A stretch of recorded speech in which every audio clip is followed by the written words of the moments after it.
Tonight, gunfire in a high school. A gunman attacks in a Colorado town near Columbine on the eve of the anniversary of Newtown. We heard 2 more shots and we ran to a sprinkler room and just kind of hid in there. Barry Peterson is at the scene. For 7 years, the U.S. disavowed American Robert Levinson, who disappeared in Iran. John Miller reports on Levinson, the CIA, and how a mission went wrong.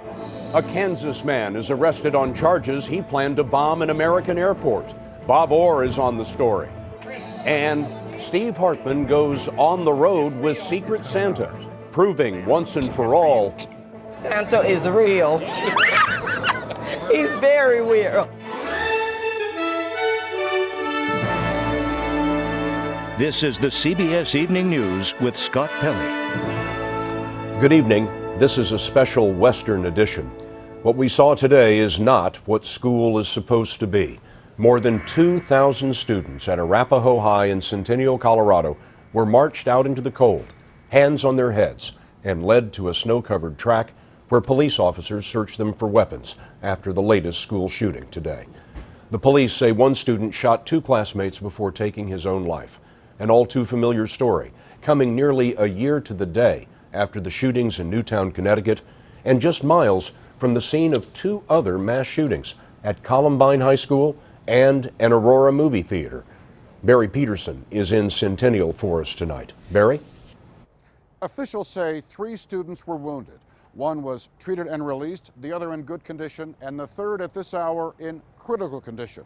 All of this from what started as an ordinary school day.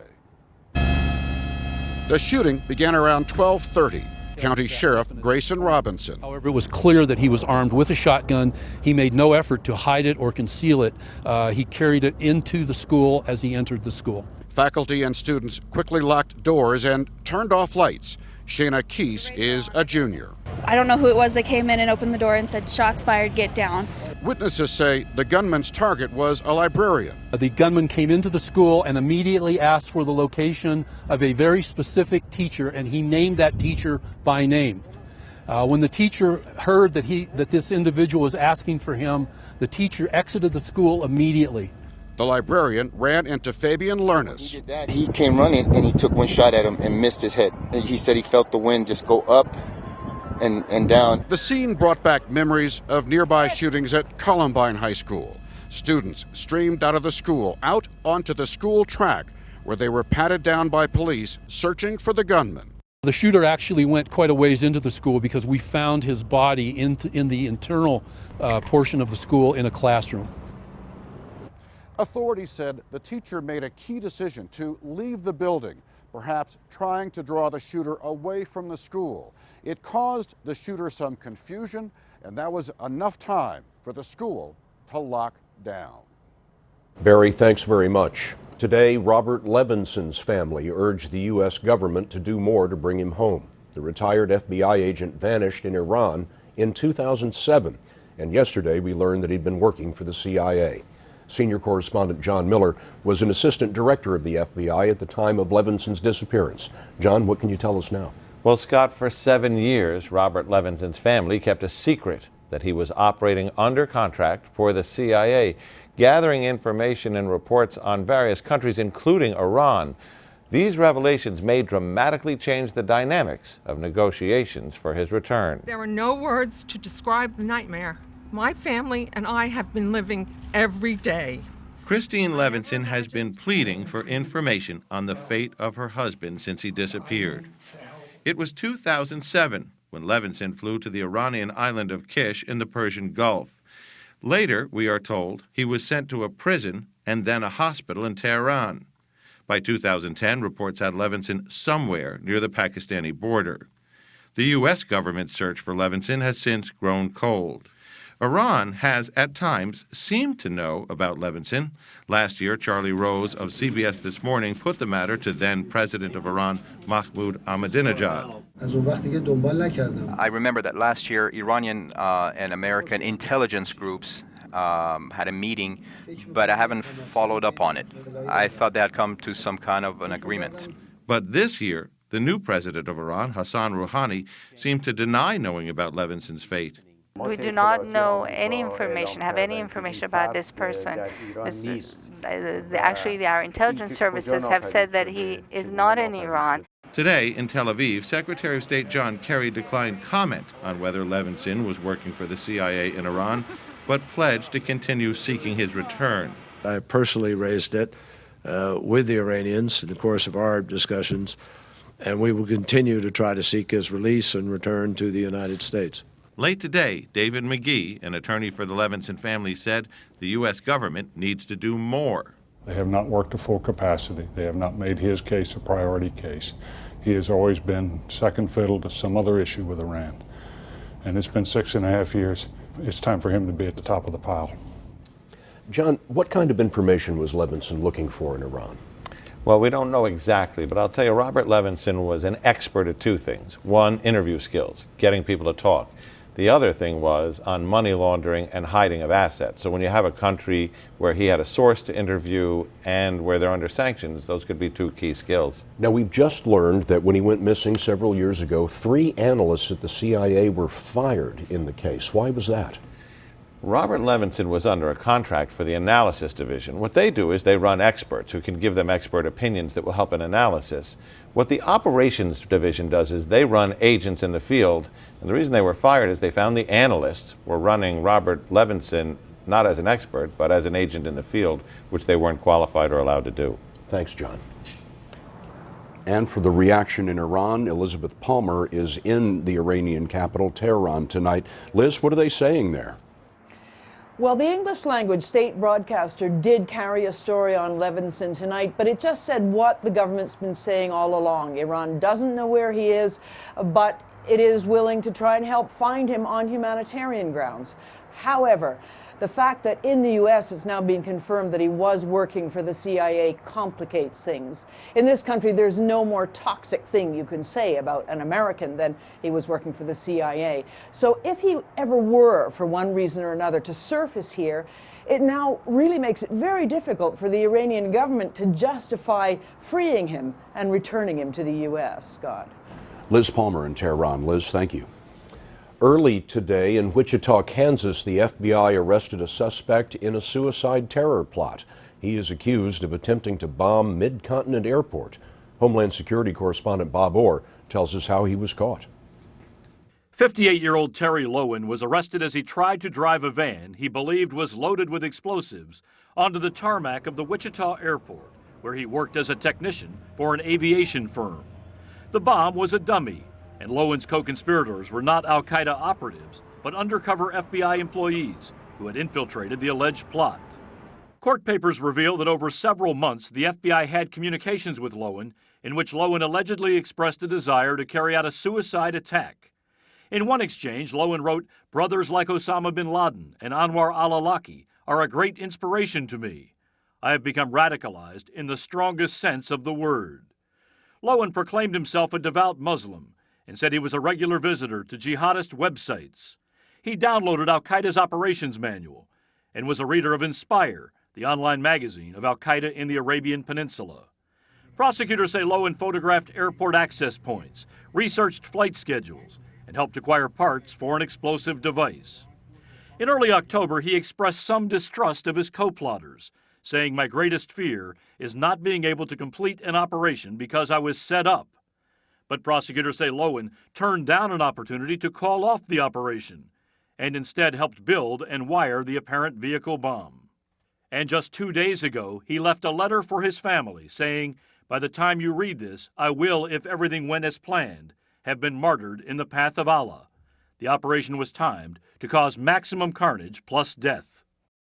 Now, prosecutors say this homegrown plot was always under the FBI's control and at no time endangered the public. Critics, though, and perhaps Lowen's attorneys, Scott, are almost certain to complain that, again, the FBI went too far in a sting, aiding a would-be terrorist with little actual ability.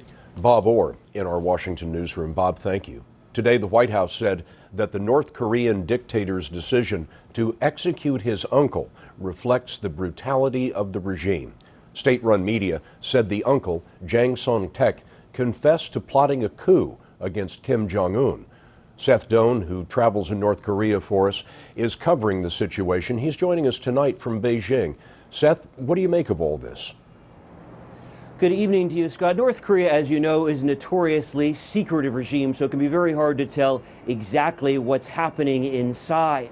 But many have raised concerns that Kim Jong-un is a young, untested leader with nuclear ambitions who could be in the middle of a power struggle. Jong Song-taek was often seen right by Mr. Kim's side. We saw him pictured all the time right by him. But then we saw a very different picture of him late in the week when he appeared in handcuffs at his military tribunal right before his execution. When we were in North Korea over the summer, we saw Mr. Kim a number of times. He spoke nothing to the crowds gathered, but only waved enthusiastically. And what was more interesting was people's reaction to him. We saw an absolute breathless devotion. And more than anything else, Scott, that's what this might indicate, that this high-profile purge is Mr. Kim assuming and assuring absolute power. Seth, thanks very much. There was more snow overnight in upstate New York. Some parts of the area have gotten 2 feet of snow this week, and another big storm is on the way this weekend from the Midwest to northern New England, where as much as a foot of snow is forecast. Nelson Mandela's life is a story of great achievement, but also unfulfilled dreams. And the Blue Angels had New Yorkers looking up today when the CBS Evening News continues.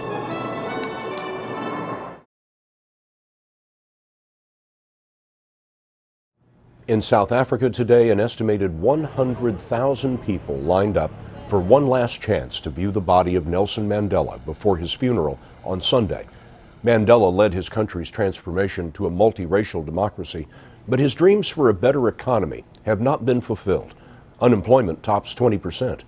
Mark Phillips went to Alexandra, where a young Nelson Mandela began his battle against apartheid. Alexandra in Mandela's time was a desperately overcrowded place to which people migrated in droves looking for work. It still is. They lived in shacks beside open sewers. They still do. Life was hard, often short, and prospects grim. They still are. Ask Linda Twala, who's been fighting to improve conditions here for decades. This is not what we fought for. Yeah, we thought by now we're going to be living in a habitable place, in a beautiful Alex. If the test of the democratic South Africa is what it has done for those at the bottom, Alexandra does not give those now running the country high marks. I would say they don't know our sufferings. They have forgotten you? They don't care about you? I mean, I wouldn't say they've forgotten us, but something is wrong somewhere. Gladys Matatwa, she's 77 now. She was a teenager when Nelson Mandela rented this room from her father. And now it's worse. It's worse? Yes, it's worse now. How is it worse? Too many people here. It's too crowded. Crowded. And crime is too much. Too much crime.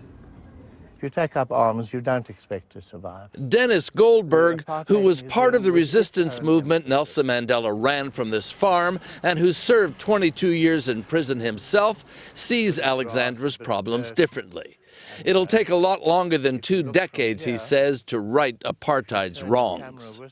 I'm not saying we don't have problems. I'm not saying we haven't got a hell of a lot to do. Huge amount. Mega. But we've laid the basis. The basics of a decent life are what they're still waiting for in Alexandra. In his memoirs, Nelson Mandela described Alexandra as a slum. Living testimony, he said, to the neglect of the authorities. Well, 70 years later, the authorities have changed, but the neglect is still here. In the old days, Alexandra was called the Dark City because it had no electricity, no lights. It's not that much brighter now. Mark Phillips, CBS News, Alexandra. Today, the U.S. Navy's Blue Angels soared over New York City, past the building known as One World Trade Center and other landmarks. The Angels had been grounded because of forced budget cuts. This was their way of announcing that they're back.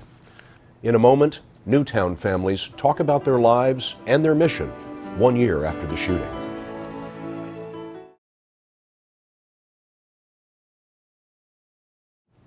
Tomorrow, flags in Connecticut will fly at half-staff to honor the 21st graders and 6 adults gunned down at Sandy Hook Elementary School on December the 14th, 2012.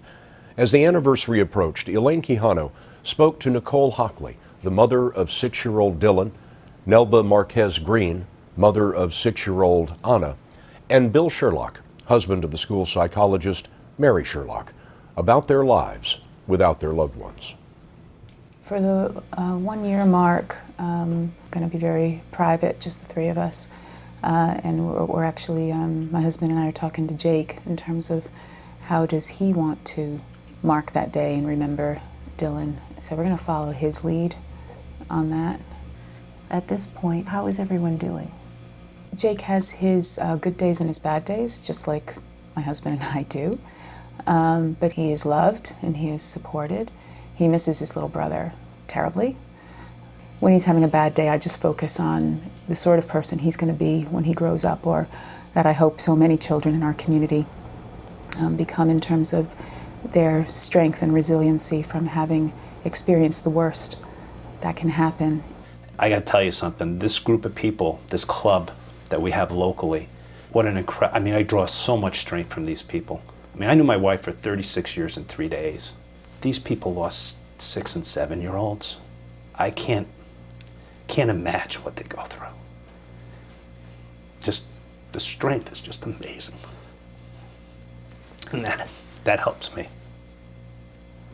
They help you? Oh, they have no idea how much. I pray for them every night. Nobody wants to be a part of this club, and unfortunately this club is growing. But nobody wants to be Nancy Lanza either. And I've received hundreds of letters from parents saying, I need help for my child. How do I get it? Where do I turn? I know that there are parents out there who want help and just haven't been able to get it. So I think part of our mission now is to bring awareness. I would like to see a nation where parents who want help for their kids can get it without fearing stigma or repercussions either at school or in the community, but just really from an honest place, get the help that they need for their kids, because there's so many who don't. Newtown officials say there will be no formal ceremony marking the anniversary tomorrow. Scott, at 9:30 a.m., about the time the shooting began, Connecticut's governor has called for bells to toll statewide 26 times for each of the Sandy Hook victims. Elaine, thanks very much. Steve Hartman is back on the road. In a moment, he'll let you in on a little secret without giving it away. Tonight's On the Road segment is sponsored by Alka-Seltzer Plus Cold and Cough.